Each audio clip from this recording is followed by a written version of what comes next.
अगर इस सृष्टि में सबसे ज्यादा किसी को दंड दिया जाता है तो आत्महत्या करने वाले को। बहुत निंदा की गई आत्महत्या करने। ये खिलवाड़ नहीं है जो लोग अपने शरीर को नष्ट करने के लिए सोचते हैं। मतलब बहुत समय तक तो इनको पहले प्रेत बनना पड़ेगा जो आत्महत्या करते हैं, तड़पते रहेंगे, जल भी नहीं मिलता पीने को, बड़ा कष्ट में जीवन, फिर अधो योनियों को प्राप्त होते, बहुत मुश्किल। पता नहीं किस कल्प में फिर करुणा निधान इसे मनुष्य शरीर दे। आत्महत्या करने वाले ध्यान से इस बातों को सुने जिनके मन में कभी आत्महत्या के विचार आते हैं। मतलब आप कल्प कल्प के लिए घोर दुख का बीज बो दिए। शरीर रोगी है, या समय प्रतिकूल है, या आप किसी पर विजय नहीं प्राप्त कर पा रहे, परीक्षा में पास नहीं हो पा रहे, या आपके अनुकूल कोई बात नहीं बन रही, तो मरना जरूरी है क्या? मरने से समस्या का समाधान हो जाएगा क्या? हम तो कहते हैं कि अगर तुम्हारे अंदर इतनी ही बात आ गई कि मैं शरीर को नष्ट कर दूंगा, अब जीना नहीं, तो आज से भगवान के लिए जियो, तुम दूसरों की कामना पूर्ण करने वाले बन जाओगे। अपनी कामना, मरने की जरूरत है, मर जाओ इस बात से कि आज से मैं अपना जीवन प्रभु को दिया। जब मरने के लिए तैयार हो तो अब क्या इच्छा, अब जैसा चाहे प्रभु करे। तुम ऐसे महात्मा बन जाओगे, सतरथ सतरथ सा लोकांतार्यति।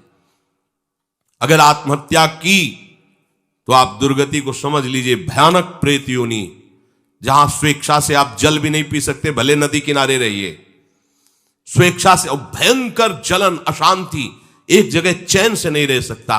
गोकर्ण जिसे अपनी स्थिति बताता है, धुंधकारी जो प्रेत योनि को प्राप्त है, भैया किसी तरह बचा लो, भयानक कष्ट में हो।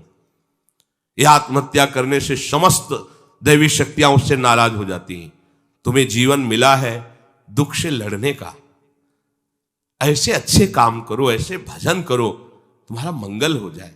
देखो, भोगों में यदि तुम रति करके अधर्माचरण से, पापाचरण से भोग भोगोगे तो तुम्हारा अंतिम निर्णय यही निकलेगा, ध्यान रखना।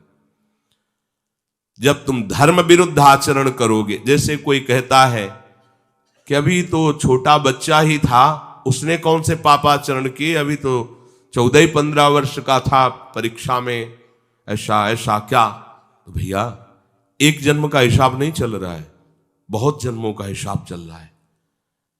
अगर उसके सुकृत काम करते तो माता पिता उसके ऐसे न मिलते कि उसको टॉर्चर करते, तभी तो ऊब गया जीवन से। अब किसको क्या कहें। तो हमें लगता है कि उसके दुष्कृतों के परिणाम स्वरूप ऐसा उसको वातावरण मिल जाता है कि कोई नहीं तो आत्महत्या करने का उत्साह नहीं आना चाहिए।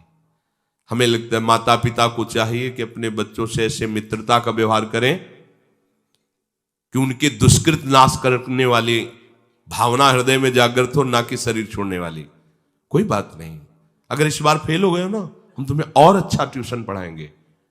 पर वो संसारिक लाभ को ही लाभ जानने वाले जानते हैं, इतना पैसा लगाया बर्बाद। अब वो बेचारा छोटी सी बुद्धि का पूर्व के दुष्कृत परिणाम से प्रेरित हुआ और उसको लगता है मैं आत्महत्या कर लूं। किसानी में सफलता नहीं मिल, लगता है आत्महत्या कर लूं। पति अनुकूल नहीं मिला, लगता है आत्महत्या कर लूं। पत्नी अनुकूल नहीं मिली, बोले ये कोई निराकरण है तुम्हारी समस्या का?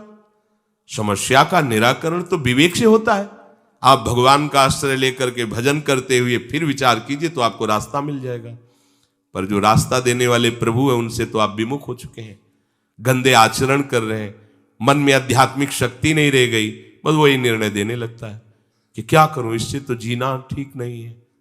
मरने के बाद जो दुख है वो तुम झेल नहीं पाओगे। आत्महा न तरेत सा आत्म, शास्त्र में कई जगह लिखा है वो आत्महनन गति जाए, ऐसा कई जगह लिखा है। इसलिए जहां तक शब्द हमारे श्रवणेन्द्रिय में पढ़ते हो तो लड़ना सीखो समस्या से हारना मत सीखो। समस्याएं तो आती रहेंगी, लेकिन तुम्हारा जो जीवन है बार बार नहीं मिलेगा। और नाम जप करोगे तो सबसे जीत जाओगे। नाम जप करोगे तो दूसरों को भी बचाने वाले बन जाओगे। नाम जप करोगे तो सही बात, तुम्हें कोई डिप्रेशन में डाल सके, आज तक ऐसी कोई समस्या पैदा नहीं हुई। आप नाम जप करके तो देखो। पर प्रभु से और प्रभु के नाम से आपका परिचय नहीं तो बस देहाभिमान में फूले घूमते हैं। जहां उस देहाभिमान में ठेस लगी तो लगा देह को नष्ट कर। अरे देह को नष्ट करना कोई समस्या का समाधान थोड़ी।